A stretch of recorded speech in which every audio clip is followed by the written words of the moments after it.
You're watching KMNH, Kids Making the News Happen. Hi, I'm Omer. I'm Larkin. I'm Azalea. I'm Thaddeus. I'm Emmy. I'm Tulip. You're watching KMNH, Kids Making the News Happen. It's Tuesday, July 21st. We are hearing a lot about decisions made by our government that could affect our future for years to come. But do you really know much about our government at all? If you can answer these questions, you know more than most, and you might even be ready to run for president. You can write your answers in the comments if you like. First question. What are the 3 branches of government created by the Constitution? How many constitutional amendments make up the Bill of Rights? Where was the Constitution written? How many changes have been made to the Constitution since it was ratified? So, how did you do? Are you ready to run for office? So, here are the answers. The legislative, executive, and judicial are the 3 branches of government.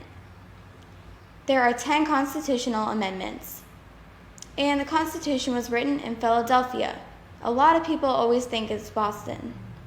And last but not least, there have been 27 amendments to the Constitution. We have a lot to learn, and it's all important to understand just how our government works.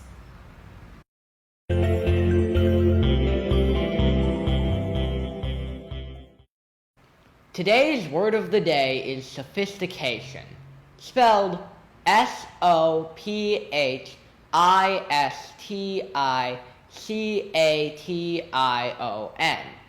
It is defined as ideas, tastes, or ways as the result of education and worldly experiences. As a teen, I consider myself as a person that could be defined as sophisticated, especially the choices in my attire.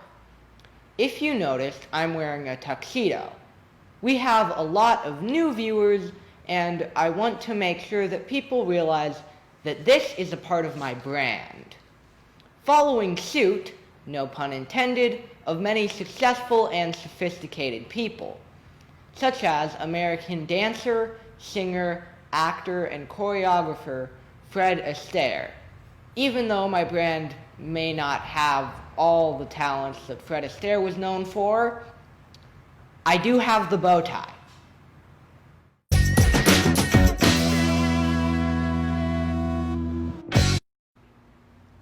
Today will be a high of 90 and a low of 72. Man, ain't that hot? Tomorrow will be a high of 89 and a low of 72 with scattered thunderstorms. Our humidity will be at 60%. Let's take a look at our Ohio weather. Cleveland has rain today, tomorrow, and Thursday. And Columbus will have rain Wednesday and Thursday. We have a chance of thunderstorms too. So what can you do to protect yourself from a thunderstorm?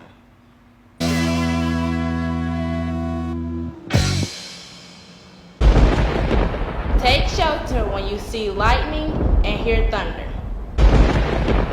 If you're with a group of people, spread out and you better be wearing a mask.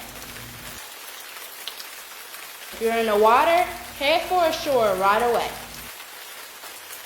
Stay away from windows, skylights, and doors. Take care of your pets and bring them inside.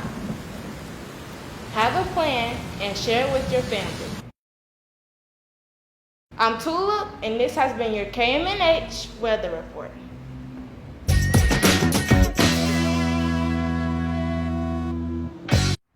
Okay, we have reported on several weird things on the KMNH segment, Weird Food Combinations. And as I was doing some KMNH research, I came across some pretty weird things that have happened in history. BuzzFeed originally reported this story, so I'm just going to read it to you, and believe it or not. At the 1904 Olympics in St. Louis, the marathon was a total mess. The first place finisher did most of the race in a car, the guy in second place almost died from eating rat poison, and the fourth place finisher raced in dress pants and shoes and took a nap by the side of the road for part of the race. First off, 10 of the racers had never even run a marathon before. The entire course was very dusty, and breathing in that dust caused all kinds of injuries, including one runner who was hospitalized with hemorrhaging after the dust tore his esophagus and stomach lining. The organizer of the race purposefully withheld water in order to test the effects of dehydration, which is not a very good science project. So the whole thing was a nightmare from the start. The first place finisher, Fred Lors, hitched a ride in a car to the end of the course after he was struck with serious cramping. He got out shortly before the finish line and crossed it, which fooled some of the onlookers. He claimed he did it as a joke. The second place finisher, Thomas Hicks, was given a mixture of egg whites and strychnine, a poison that is often used to kill rodents or birds, as an attempt at a performance-enhancing drug. He was carried across the finish line by his handlers. And that fourth place finisher, Andrew Cabarrojal, was a Cuban national who raised money to attend the Olympics by running the entire length of Cuba. He gambled away all the money when he arrived in the States and showed up for the race in dress clothing. Thankfully, another runner used a knife to cut his pants into shorts. And Cabarrojal stopped at a roadside orchard for a snack during the race, but the apples were rotten, so he was struck with stomach cramps and had to sleep it off. And this all seems ridiculous, but add on to it the fact that only 14 of the 32 participants actually finished the race. We know money can't buy love or friendship, but it would mean the world to us if you became Happen's BFF. BFF of course stands for best friend forever, but here at Happen it also means a little something else. Business, family, and friends.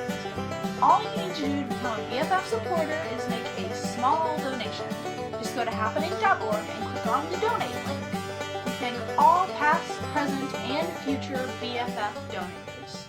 Thanks for tuning in to KMNH, Kids Making the News Happen. KMNH is brought to you by Happen Inc. and is filmed in the Happen studio in Northside on the corner of Chase and Hamilton. I'm Omer. I hope that you've enjoyed this broadcast, and I hope that you will tune in again tomorrow for more Kids Making the News Happen.